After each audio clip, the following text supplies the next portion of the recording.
What is going on, amazing people of the interwebs? Before we get into today's show, I'd just like to tell you I'm crazy about intermittent fasting, not only for weight loss, but for mental benefits. That's why I've created an ebook and I want to share that with you.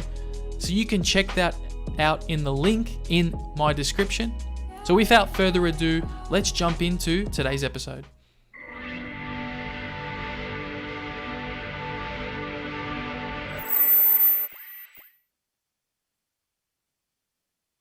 Welcome guys to another episode of the Christian Buddy Show. Glad you're all here. How are you feeling today, Lance? Not too bad. It's been a good day overall, and it's just nice getting into some more interviews again and speaking with people. So it's been a good day. Self?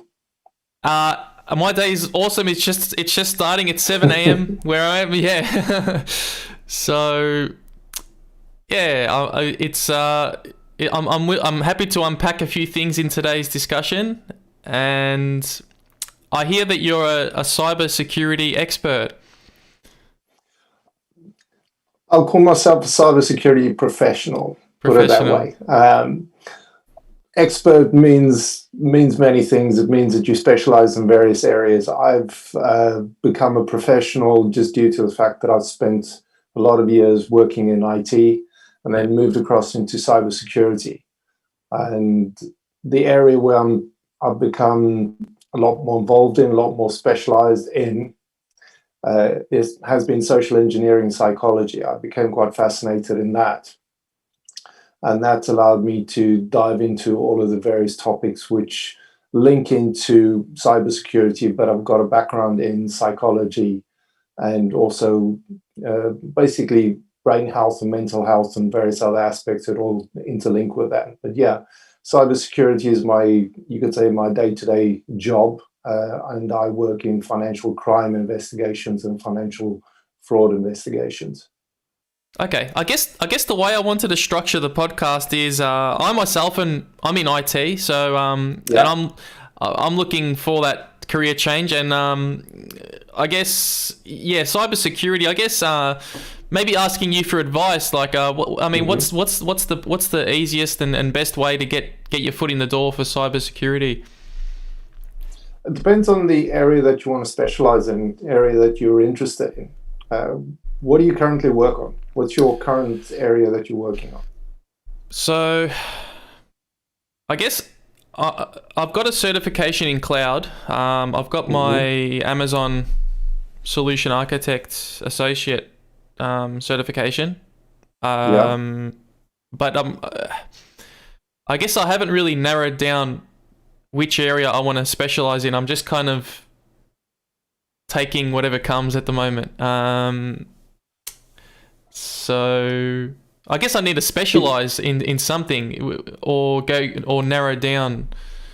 It depends on areas that you're really interested in, because cybersecurity has got quite a lot of aspects to it. You've got the penetration testing side, which is obviously the attack side, trying to break into systems to try and find vulnerabilities. If you've got a coding background, then it helps in the kind of penetration testing side of things. But again, conversely, if you've got a coding background, it helps quite a lot when you're working on the other side of things. So you can also look at development security, improving actual practices, coding practices, and you could say deployment of security built in to development side of things, if that interests you. Or you can use it in the area which I became involved in, which is incident response. So that deals with investigating incidents and actually finding out what happened during an incident, and basically, in essence, either tracking an attacker or shutting them down. The advantage is, because there's a lot of cloud-based technology that's used, if you can understand the technology that's involved with it, you can use it to your benefit when it comes to either the attacking side of cybersecurity, or when it comes to the defensive side of cybersecurity, like the investigative side. You've also got the other option of looking at security architecture. So you can leverage the architecture side of your AWS qualification and actually design systems with a lot more security built in to allow it to be a secure and a better solution going forward. So there's a number of routes that you can actually go into, which can leverage the skills that you've got at the moment. My background was that I worked initially as just as IT support, then I ended up doing a lot of networking work.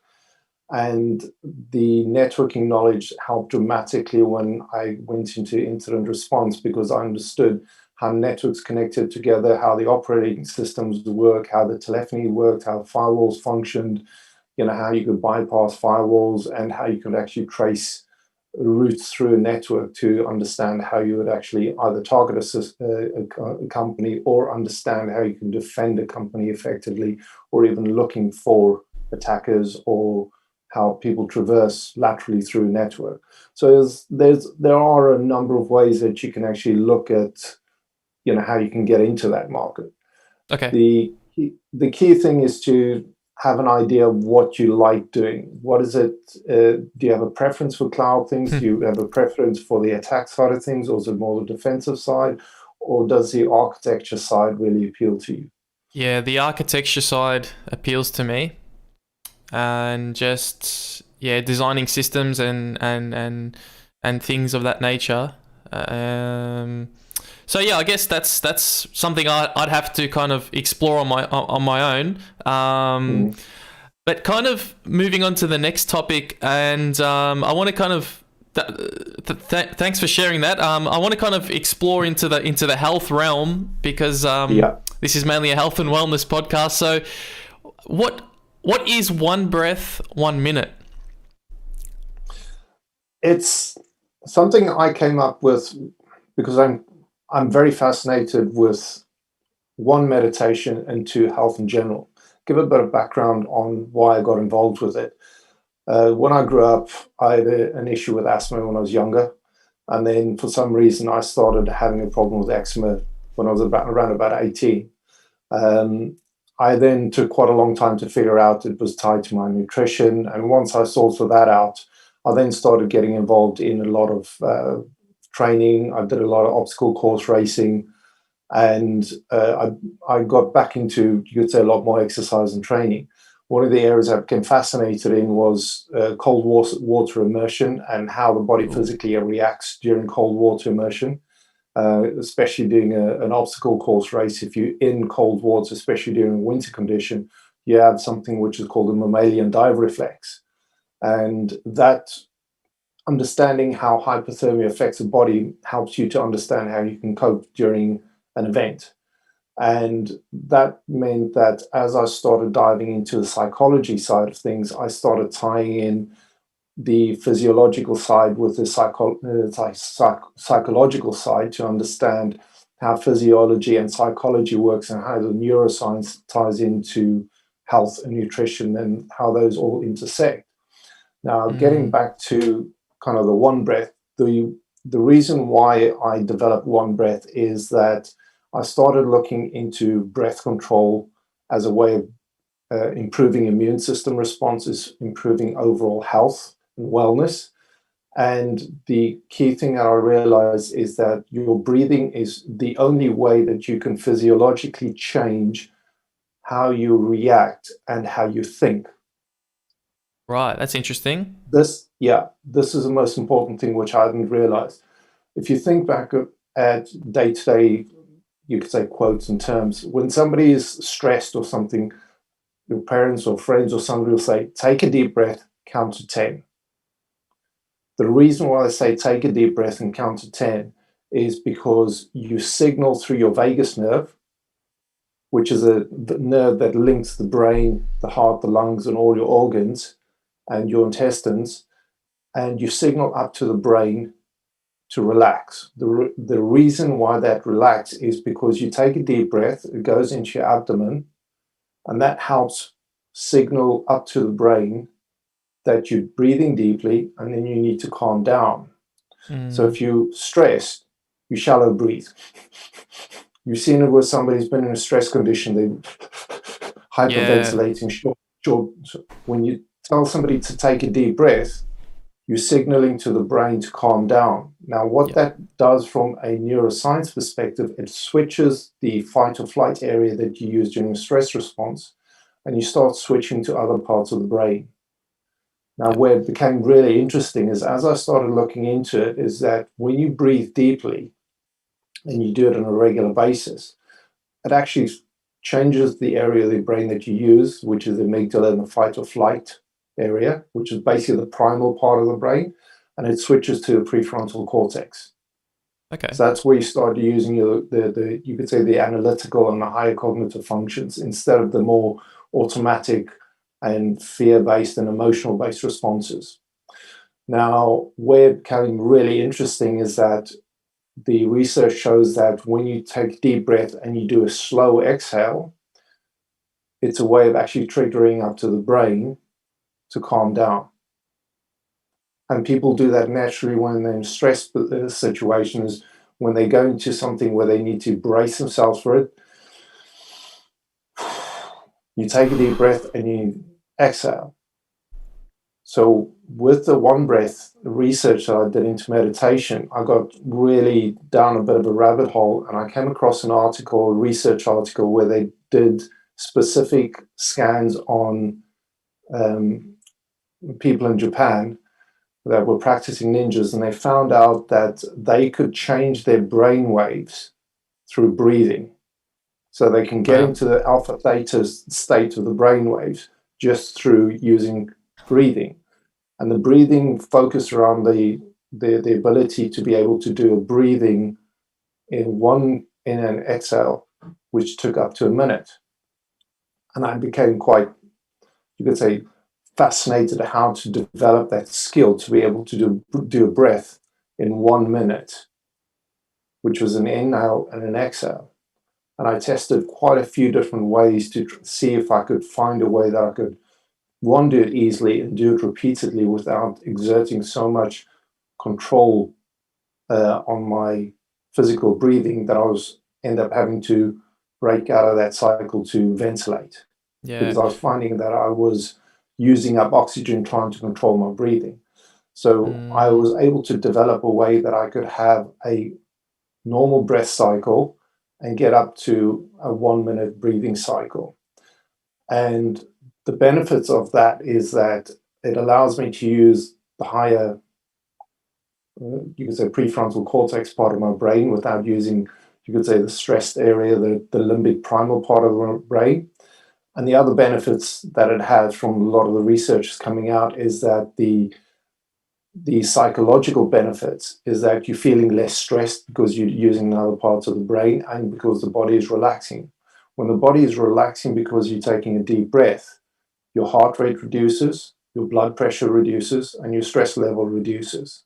So these are all physiological changes that you can get to just by controlling your breathing. The other benefits that it has then is that it changes your emotional reaction to things because it allows you pause to interrupt an emotional reaction to something. So it allows you that gap to better, you could say, catch an emotional reaction. So instead of getting to a situation where you have an emotional reaction to somebody and immediately get angry, you have that bit of a pause. On that point, I find that fascinating what you've just mentioned there. I feel like the space in between your mind, so the space in between before you take an action and your thinking space, I think that's such a critical space to be in, whether to go left or to go right, and I'm always kind of stuck in that mindset, whether to go left or whether to go right. And emotion is, don't get me wrong, emotion I think is a beautiful thing, but I think it gets us into trouble. It gets us into bad situations where, like you said, we need to be using the prefrontal cortex and just pausing for a second and just taking our time with decisions. Because I know playing tennis, like being in a high pressure environment where you're expected to win the points, the mind starts to play funny games with you. It starts to doubt yourself. You start to doubt how good you are on the court. And that's, yeah, breathing is such a... I always breathe on big points. Like if I have to break... if I got break point or something. And I even just kind of move the arms a little bit and just loosen up, because whenever there's a pressure situation, the mind will really... It's like an anaconda. It'll just kind of stranglehold you. So yeah, breathing is beautiful. It's an amazing thing. Part of the reason why you do that stretching activity is because you're opening up your chest.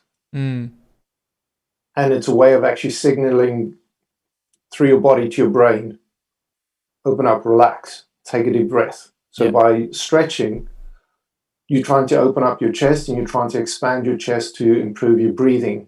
And the way you can do that to improve that benefit is take a really deep breath and then just slowly exhale. And that just helps calm you down. And there's a bit of a trick when it comes to the exhale, because that was where I was struggling a lot, because I was trying to control the inhale and then slowly control the exhale. And that was leading to oxygen depletion during the breathing that I was doing. So if you really want to do it and you want to calm down really, really quickly, is you take a deep breath, as deep as you can into your abdomen. And when you exhale, you purse your lips and you just let it automatically just relax, let it exhale, because you're not using muscle control to control your breathing exhale rate. And because it's a natural exhalation, you naturally relax. And that was a trick that I learned. And as soon as I was able to apply that, it shifts my meditation into being a lot more consistent, and I was a lot more relaxed when I came out of it, and I felt a lot more, you could say, focused. I felt incredibly focused and relaxed and alert, because the other challenge that I had is that some of the breathing methods, you end up feeling like you're falling asleep or you're hyper or the brain's firing all the time. And by having that breath control, it allows you to calm down the thought patterns, because it changes the brain waves. You're going from that really active, high volume thoughts to this alpha theta state where you're really calm, focused, and relaxed. And that's where the one breath method comes in, is that it uses the physiology and the method of breath control to be able to change how you think. And that's how you do it. That's part of the reason why they say to somebody when they're stressed, take a deep breath and count to 10. The reason why they say count to 10 is because it changes your focus from what you're stressed on to the counting process. That focuses you on the counting process, which means it gives you enough of a respite to give you a pause and to regroup, or to change your perception, or to look at it from a slightly different perspective. So there's some wisdom in those terms. I just needed to find out how they all function in the various aspects. You touched on the vagus nerve. Is it vagus nerve? Yeah, the vagus. Yeah, the vagus nerve. Yeah. Do you mind expanding on that? Yeah. Okay. So the vagus nerve connects, is the biggest nerve in the body. So it connects your brain, and it connects into your brain stem, and then runs down and connects your heart, your lungs, and a lot of your organs, and also your guts, so your intestines. That's why they talk about the gut-brain axis. That's also why they say to people, or somebody says that I had this gut feeling something wasn't right. The reason why they say that, they refer to the gut as the second brain. The reason why they refer to it as the second brain is because this connection between the gut and the brain through the vagus nerve. Now, the vagus nerves that run down the neck, back of the neck, it's not really part of the spinal column. It actually connects all of the organs, your heart, your lungs, and everything else. So when you're actually breathing, this signaling goes through the vagus nerve up to the brain. 80% plus of the signaling goes from the body up to the brain to the vagus nerve. The rest of the signaling is basically messaging to the various organs and body parts, but the majority of the signaling is through the vagus nerve up to the brain. Now, where it gets really, really fascinating is that the vagus nerve is made up of 3 nerve systems. You've got the parasympathetic, which is used in the fight or flight response, your autonomic nervous system, and then also the enteric nervous system. Sounds very complicated, but the way that it works is that your parasympathetic nervous system signals up to the body to get it to relax, and the autonomic nervous system deals with a lot of the automated functions. The parasympathetic nervous system is the one that you can exert control over through your breathing. So taking a deep breath signals up to the brain that you're relaxed and that you're calm. And that's also how you can actually signal to your heart to calm down and to relax. Because when you take a deep breath, it's a slower pace of breathing, and it means it reduces the pressure on the heart to pump blood faster around the body for oxygen purposes. Because you've got more oxygen and your breathing is slower, the heart will automatically start slowing down. Yeah. Where it becomes really fascinating is the connection into the gut. People talk about having butterflies in their stomach or something of that nature. The reason why they have that sensation of butterflies in their stomach is because the nerves are sensing stress. That's why people say they've got butterflies in the stomach, is because they're sensing that sensation in their stomach. So butterflies is just the body's way of signaling up to the brain. It's either something that's fearful or it could be something that's exciting. And this is where it gets really fascinating, is that fear and excitement are basically the same emotion. They're on the same side of the coin. It's just how you perceive it. Some people get really excited when they go on a fairground ride or one of these roller coaster rides. Other people get fearful. It's the same emotional feeling. It's the same way registered in the body. It's just how you perceive that emotion, which determines whether you're scared or whether you're happy. And that's the signaling through the body up to the brain. That's why they say to people is you can change how you think by reframing how you think about something. But it's also understanding how your body presents the information to you, which is why they talk about emotional intelligence. Emotional intelligence is actually understanding, having an awareness of how the body is sensing information and how the feedback feeds up to the brain. Yeah. Which is part of the reason why meditation works and mindfulness and awareness works, is because you're paying attention to how your body responds.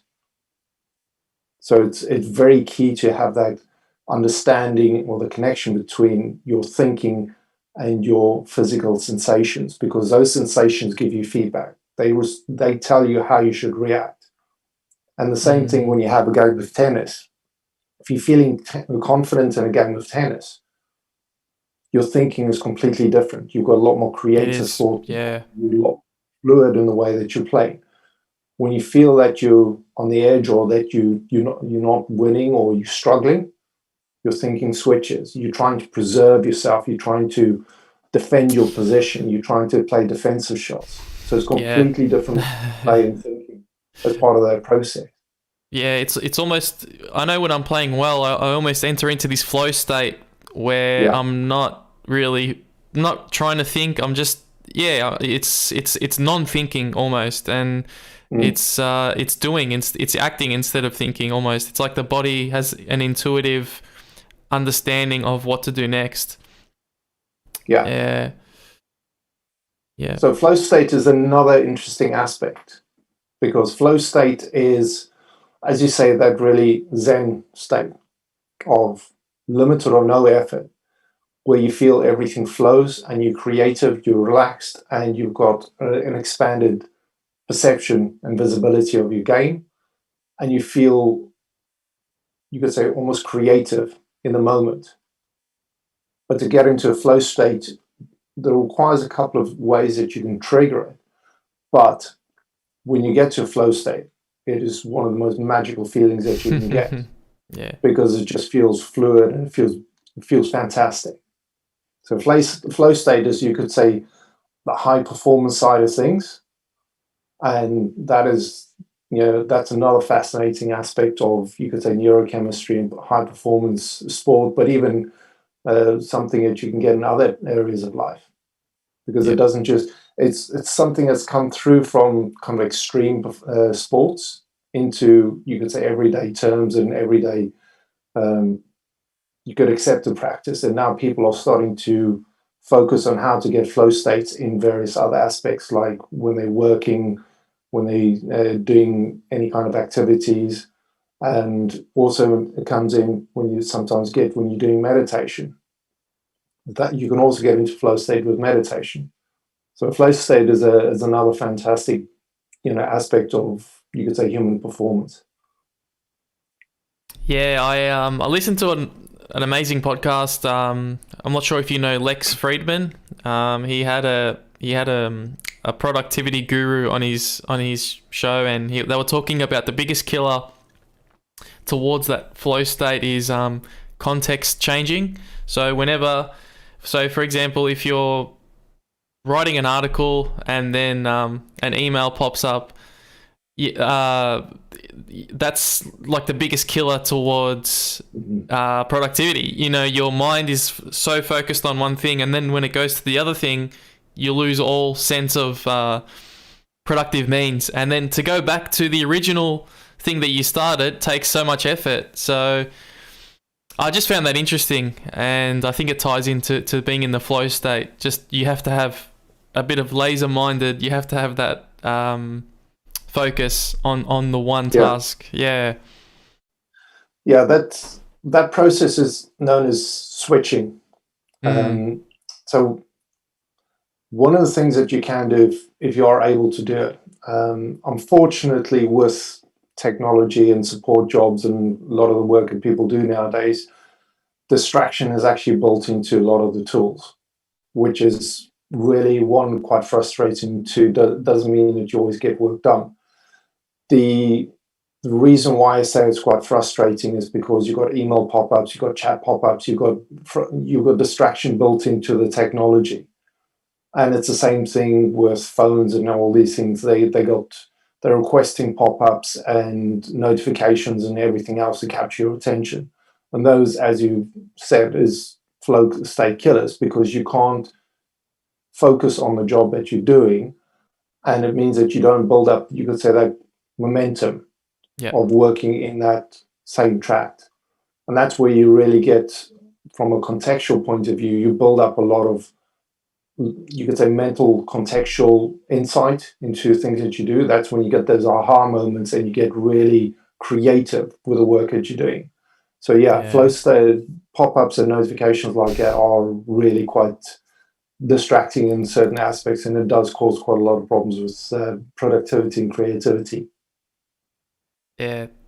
Damn you, Facebook and Instagram. It's like I mean, these guys know what they're doing. These guys know exactly what they're doing. I think it's like an attention economy. It's how can I get this guy's attention and get him to use my platform? And it's interesting. And what about brain fog? Okay. Yeah, brain fog is another interesting area. The reason why I started looking into brain fog is I became quite interested in it because of the nutritional side of things and also health in general. So the term brain fog is normally a collective term for when you're feeling foggy, you're feeling slow, lethargic, and you don't have that mental clarity that you would normally associate with when you're feeling really, alive, awake, and focused in the work that you're doing. When I started digging into brain fog, I was really quite interested because there were a lot of correlation between the vagus nerve, brain fog, and how your nutrition and your health actually affect your cognitive ability. Now, brain fog has got a number of, you could say, causes that can cause you to feel lethargic or feel cognitively unable to function.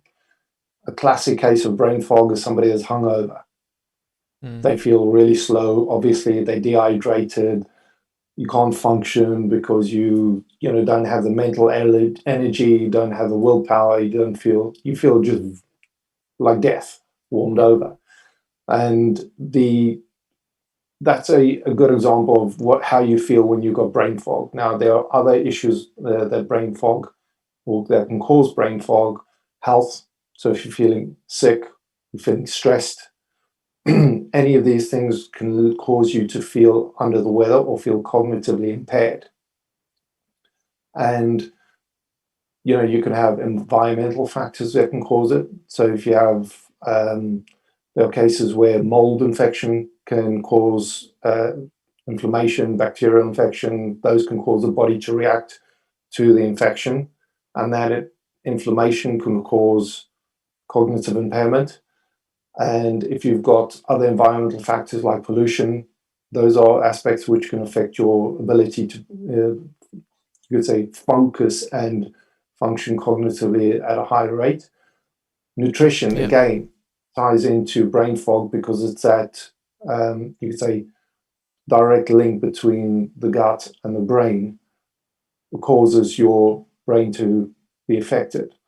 There's a lot of research which is coming out because of this gut-brain axis, is that the quality of your diet has a direct impact on your ability to think, which is why nutrition has got such a big, you could say, focus on it, which is why people start talking about probiotics and gut health and having enough fiber in the diet, having enough variety in the diet, because that helps improve your gut microbiome, and that has a direct impact on your overall immune system, but it's also got an impact on your ability to process information.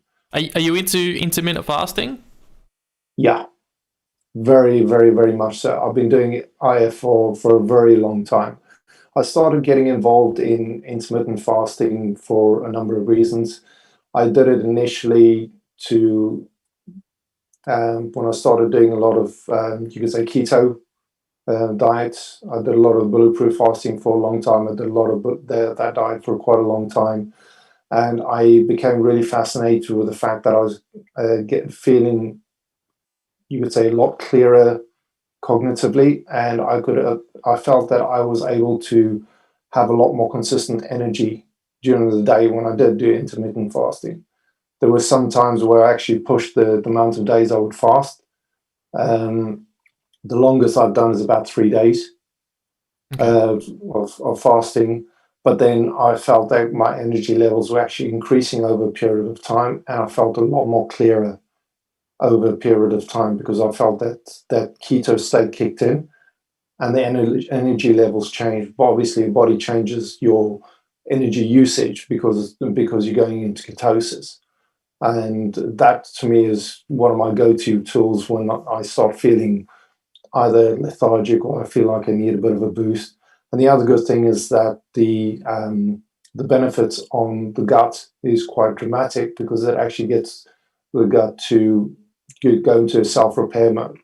Yeah. Because one of the things that can happen is that because you're processing food all the time, you not giving the body enough chance to actually do some of the repair work. So when you actually go into fast mode, the body just goes through a process where it starts cleaning up a lot of junk, amino acids, and just does a complete, you could say, overall of what it needs to process, and it starts clearing out, it detoxifies naturally. So you don't really need to do much on the line of detoxification. If you really want to do a detox, go on a 2-3 day fast. Do a water fast for 3 days. You'll detox naturally, and you'll feel just as good as buying a expensive product from whatever retailer or from whoever's selling whatever products nowadays. And it comes down to some simple facts. If you have a clean diet and you drink loads of water, that's going to solve the majority of your problems. Yeah, IF is one of my go-to tools. I still do it to this day. I'll normally take it to about lunchtime when I have my first meal, and then eat up until about 6 in the evening, and then normally I'll try and knock it on the head after that. Yeah. So it's a good way of keeping lean. I always find I know when I eat late at night, if I eat too late at night, I never get a good sleep. It always interrupts my sleeping patterns, and I always wake up and I'm like, I never feel well rested. But if I have a light dinner, or if I have at least 3 hours or 2 to 3 hours before sleeping, I feel much more well rested. So also don't feel so, you could say, heavy. They feel so heavy. No. Yeah. So I really like doing intermittent fasting. I found it was also a really quick way for me when I started having issues with my skin, with the eczemas. When I did the intermittent fasting, it made a vast difference to my ability to, you could say, recover and repair from that. Because of that, I have to avoid as much wheat as possible, because there's a link between wheat and causing reactions in my skin. So doing an intermittent fast is a good way of getting, you could say, the gut to do a repair and to resolve a lot of issues, and then the body will just fix the rest of it as it comes, because it doesn't have that, you could say, that autoimmune response to the irritant or the food that I eat. And are you consuming any coffee during the fasting window, or just water, or coffee? Yeah. I'm a massive coffee fan. I drink copious amounts of coffee. Yeah. No, the reason why is, one, I really love drinking coffee, but I'm quite pedantic. I drink good coffee, so I've gone down the road of roast on demand, single origin, and I grind the beans first thing in the morning. Then I have my coffee, and then normally I don't drink coffee during the rest of the day. It's not because I've got a problem with caffeine, unfortunately, or fortunately for me, is that I'm caffeine insensitive, so I can drink coffee right up until I go to sleep and it won't bother me.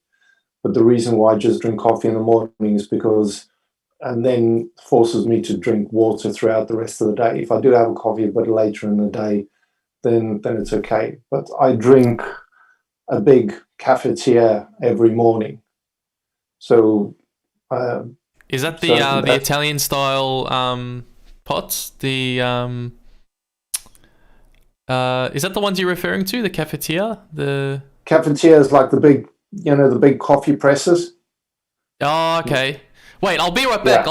I'll show you the one that I use. I'll be right back. Yeah.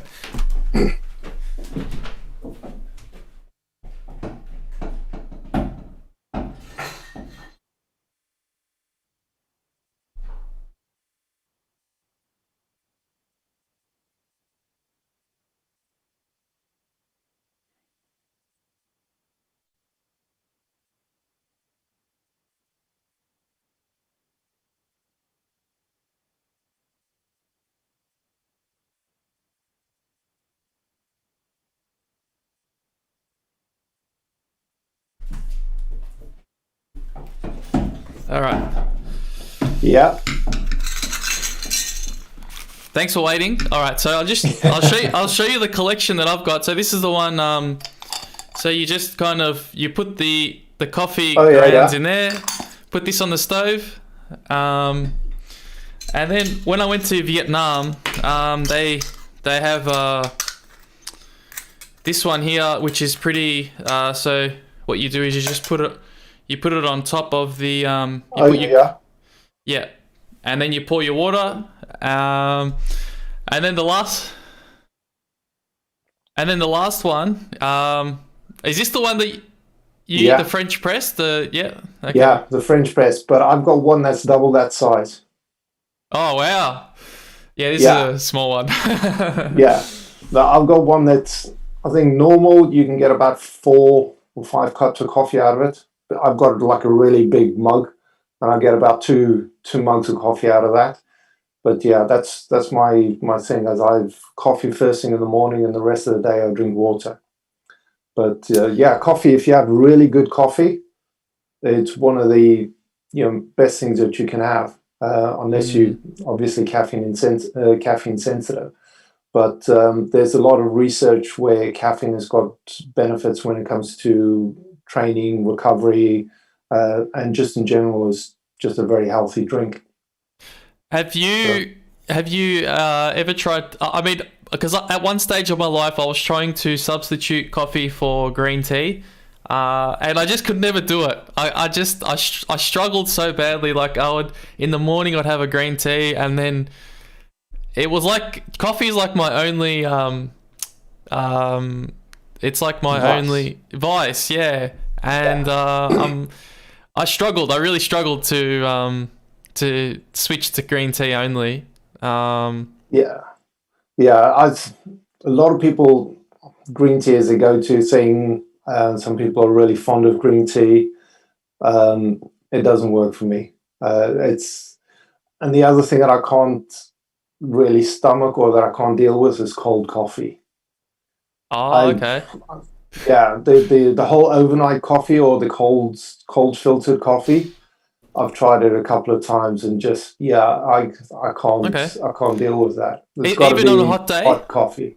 Yeah, Even yeah, okay. hot day. It's got to be coffee. It's either that or something cold to drink.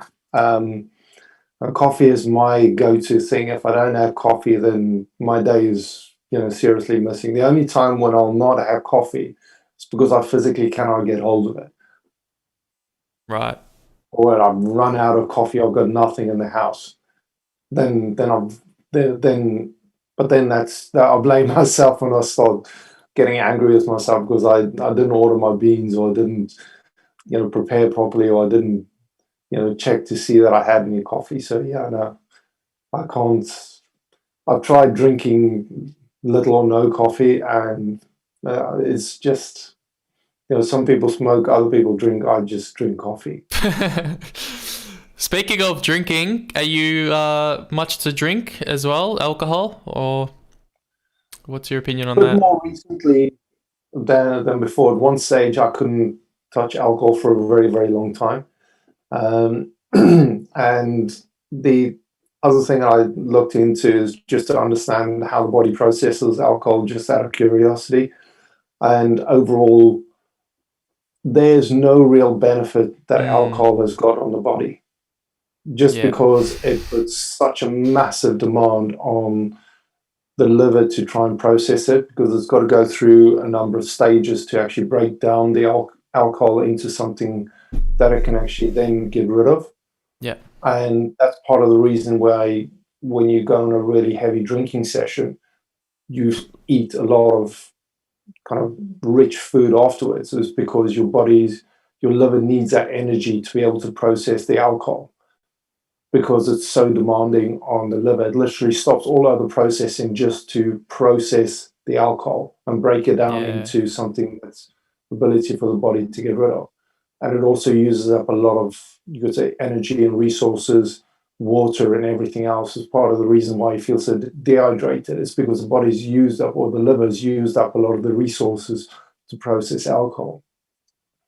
The only thing Mm, that alcohol does do is it makes you socially easier, and it lowers some, as you could say, your um, restrictions when you're dealing with somebody, and you feel a bit braver, hence the Dutch courage. But in Dutch courage, general, just yeah. from the physical side and from cognitive side, alcohol impairs you. It basically disables your nervous system, Mm, and it impairs your thinking and decision making.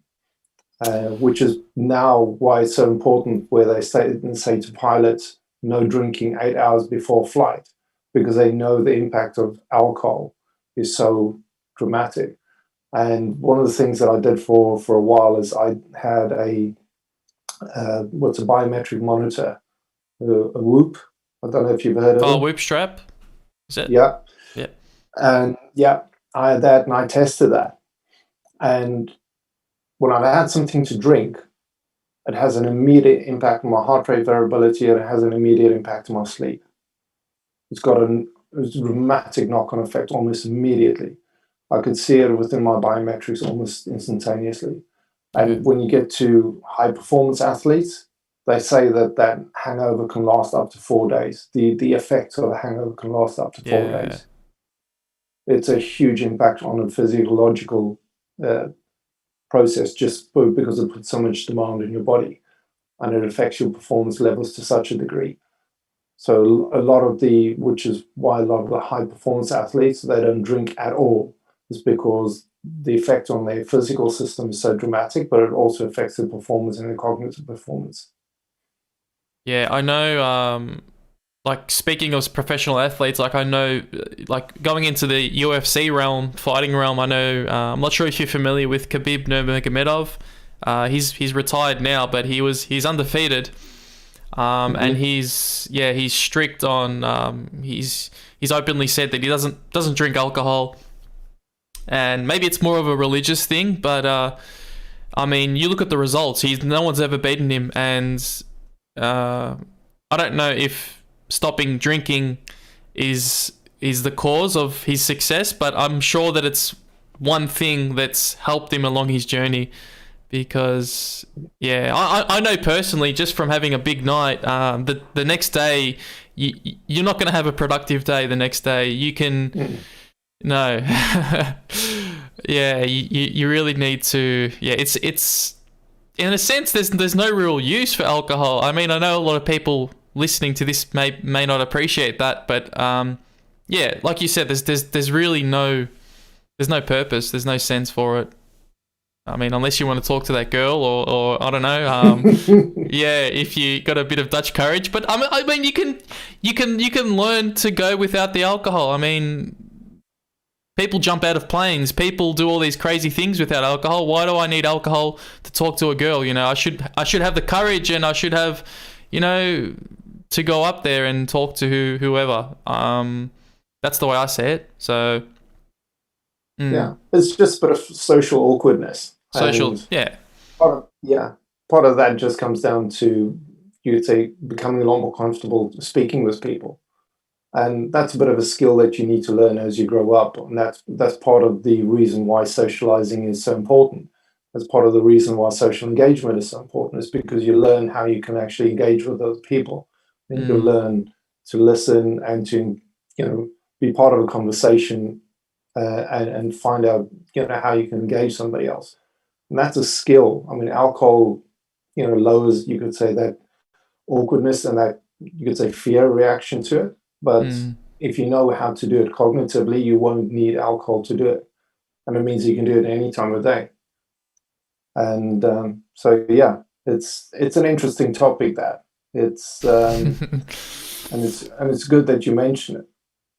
Yeah, I mean, I think because I'm Italian, I think like my mum's Italian, dad's Australian, so I know in like Europeans are quite extroverted, quite over the top, verbose, loud, and like I think that it's like that ability to talk with people is kind of naturally ingrained in the culture.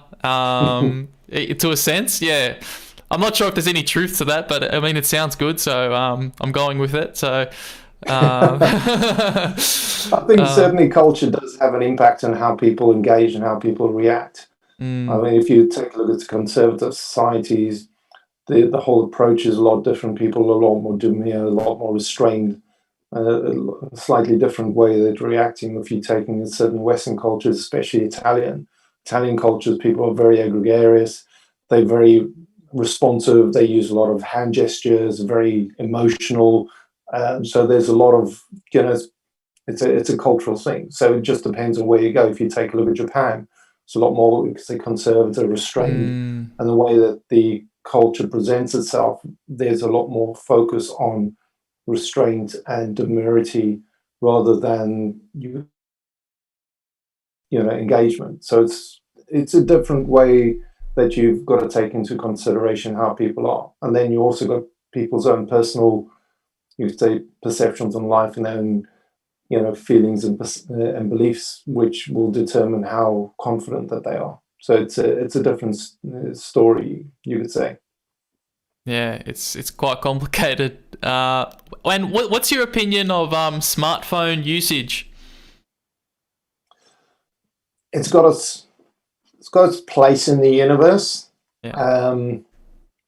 but you could say, I fell out of love with a lot of the social media apps for quite a long time, because I found them to be very addictive. Yeah. And again, I did research into it, and one of the guys that actually designed the like button on Facebook looked at a lot of the psychology, and he's written an article about it. He said it's one of his best engineering implementations that he's ever done, but is one that he regrets the most because it causes so much disruption in life, because it feeds into that psychology and the dopamine reaction, because that's why it's so successful. That's why likes, reactions are so successful and great and garnishing attention, is because you become addicted to the like, the comment, the reactions, the amount of views that you have. You become addicted to that. Yeah. And I became quite militant in the way that I've turned off notifications for a lot of things on my phone. So apps, notifications, all kinds of stuff, I'll switch them off. If I want to look at them, I'll pick it up and I'll look at it.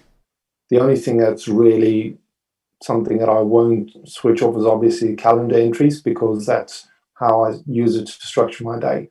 But the rest of it, I switch any kind of notifications off, just because it allows me to keep focus on what I need to do. And it means I can stay in a state of flow. And it means that I can be a lot more creative and I can get things done. Because if you have distractions all the time, it just means that you're feeding into less and less focus, and you get busy instead of getting creative. Yeah. So the big thing that I've also done is to, I'm not sure if you'll be able to see it. I've still got to move a couple of icons across, but I try and keep all of that's my phone layout. I try and keep all of my icons on the first screen. So everything is in folders, everything is broken down. So if I need to get access to something, it's always on the first screen. I never have to flip through multiple screens. So that's just a, you could say, personal way of managing my notifications. But yeah, the notifications, the biggest challenge with that is that it just causes so much distraction. And I just found it was causing me a lot of issues when I was trying to do the work that I was doing, especially if you're working in IT or you're working in something where you need to focus extensively. Yeah. Excuse me. If you think about it, in the work that I do, I tend to do a lot of analytical work, and I work through a lot of logs and data. So I need to be able to focus on things long term, to be able to tie information together and to understand it and to process it. If I keep on having people interrupting me, or if I keep on getting notifications of interruptions, it means that I can't do the work that I'm supposed to be doing, which is the analytics. How do you combat that scenario? What's your do you just kind of switch off your phone, or go into a small little room or something, or how do you what I mean, if I really need to do, that's part of the reason why I switch off notifications on a lot of the apps. It's because I don't have the alerts coming up. So it means I don't get that coming up. The other thing that I need to do, if I really need to focus on something, switch off things like emails or anything else of that nature where I don't need to pay attention to that, because then it means I can just get focused and do the work that I need to do. Because otherwise you end up, this alert comes up for the email, this alert, or if you've got these alerts coming up or notifications coming up and browser alerts, you're constantly getting that feed coming in. It's like having a Facebook feed all the time. You're always getting that alert notification come up, something news come up, something news come up. And that comes down to the contextual switching. You're always switching out of that, which means you're not doing the work you're not doing the work you should be doing. Yeah, exactly. Yeah. And that's where mistakes come in. Yeah. So if you take it back to cybersecurity, one of the things that I looked at quite extensively is email fraud and phishing emails, to understand why are phishing emails so effective. And there's a couple of things which came out as a de facto rule. One, people had too many things that they were dealing at the same time. And that contextual switching means that they're not actually paying attention to what's happening. So they're not reading all of the information. They're just skimming through the information. It looks okay. They click on a link. They reply to an email. They do something like that. And now what you've got is a compromise. Because it means that their focus was, you could say, separated between what they wanted to do and this notification that came up.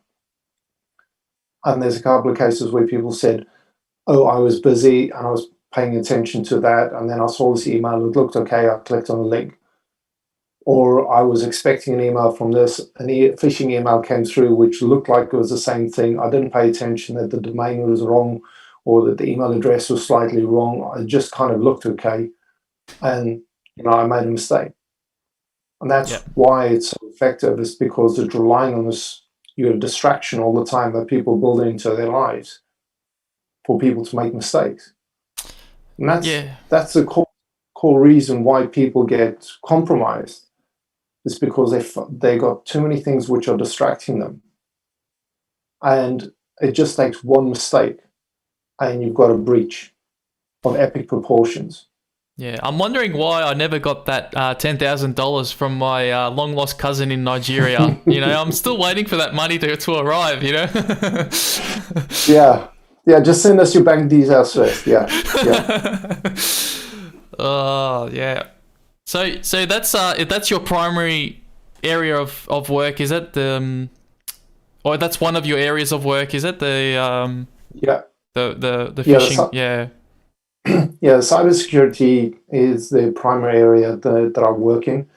I work now more in the financial crimes, fraud investigations, and that ties in, you could say that's the end result of compromise. And financial crimes can be anything from automated attacks to card testing attacks to something called back fraud, which was invoice fraud.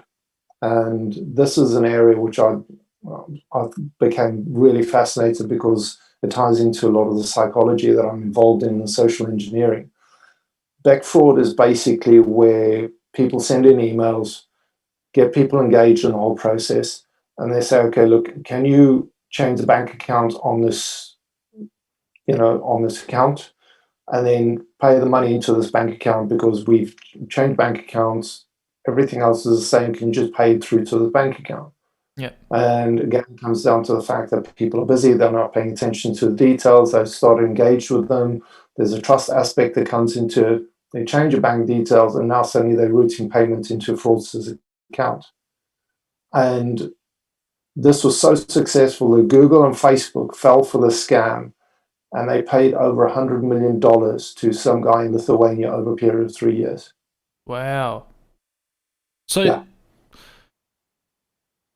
yeah, that's incredible. Jesus. So grasp that. Yeah. Now, if you think that's an isolated case, it's not. There was an Insta influencer late last year that got arrested in Dubai. He ran one of the biggest scams of that nature. He had millions of dollars that he scammed. He lived this so-called lifestyle that he didn't through property, but they were able to successfully tie a lot of this type of fraud to him. He was known as Hush Puppy. And he had like millions in cash. He had cars, jewelry, all kinds of stuff. And he's now being prosecuted in the US after being extradited from Dubai. And you can pull out cases where they will target charities, they will target banks. There was a case where a Belgian bank fell for it, and they paid out $75 million. They will target hospitals, schools, anybody to get access to fraudulent accounts. They even do it in the property side of things. So any business will be targeted, and it can range from anything from small amounts to really large multi-million dollar amounts. So it's one of the most profitable ways of defrauding companies, and it's also used to target people. That's where the original fraud of this was the 419 scams. That's where it all starts, because it uses the same principles. This is just a more advanced version of it. Sorry, what's the 419 scams? 419 scrams is you could say, Nigerian prince that sends you this. Okay. Yeah. Yeah. And the one thing that I've noticed is during COVID, there's been a massive uptick in those emails coming out. There used to be quite a lot of them. They died off, but there's so many coming out now. I can see on a daily basis, the amount that's coming to my personal inbox has climbed by, I think, a factor of 10. Yeah. I want to share a personal story. It's a little bit, maybe a little bit embarrassing, but I was almost on the edge of a scam, and usually I'm pretty good. I don't really even bother reading these emails, but this particular email had a password in the had a password in the text that I always use, and that really caught my attention. I'm like, how the hell did these guys get this password? And I was kind of in an emotional state, and they were requesting Bitcoin, or else they're going to send out pictures of me, naked pictures of me. I don't know, some crazy thing, because they reckon they had access to my webcam or something. So anyway, I was like in an emotional state. I was about to pay them, and then I'm like, hang on, let me just do a bit of research. And funny enough, the way that they get the password is that I'm sure maybe you know of this as well, and the way that they get the password is through data breaches. These hackers, they get like, that's, I think Dropbox or some major companies had some data breaches, and that's how they acquire all these passwords. So that's what was really they almost got me, but luckily I and that's known as sextortion. Okay. So it's sex and extortion. They call it sextortion. So as you've said, what they do is they've collated a bunch of breaches. Dropbox is one of them. Facebook recently had another one where they leaked quite a lot of data for over 350 million people or 500 million people. There's one that was in the news recently.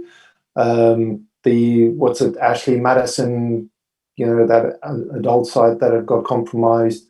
The amount of breaches that have happened in the last 5 years, what they've done is they collated a lot of those breaches, and they pulled out all the email addresses and passwords. So if they've got a previous password in an email, they'll just send out emails to people with these previous passwords and said, okay, we've got this detail with you. And again, as you said, you're in an emotional state because you see this, you recognize the password, and you say, what have they got? So that ties into, you could say, fear and fight or flight, and it puts you in a stress condition, which means you're not paying attention to the actual logical side of things. It's like, how would somebody have that information? You have an emotional reaction to it. So as soon as you have emotional reaction, you're just reacting instead of thinking, which comes back to breathing and understanding how you we've come full circle. Can respond to it. Come full circle. Yeah. So that's why social engineering is so effective, is because it's using a stress response to override people's critical thinking, which is why cybersecurity is so effective, especially hacking attacks, because it's triggering an emotional reaction. As soon as you trigger an emotional reaction in somebody, you override some of the critical thinking and people make mistakes, which is why when you see movies and also sports is where they try and get an emotional reaction out of somebody, because as soon as you get somebody to react emotionally, their thinking becomes compromised. Their critical thinking becomes compromised. And then it's reacting instead of acting. Yeah. And that starts affecting your performance. Yeah, absolutely. All right, no worries. Well, I think I might wrap up the show there, Lance. It's been a pleasure speaking with you and learning all about the health, vagus nerve, and brain fog. And I hope you've enjoyed yourself on the show. So it was a pleasure. It was good fun. Thanks a lot for inviting me. So yeah. No worries. All right, thanks guys for listening, and enjoy yourself. Thank you.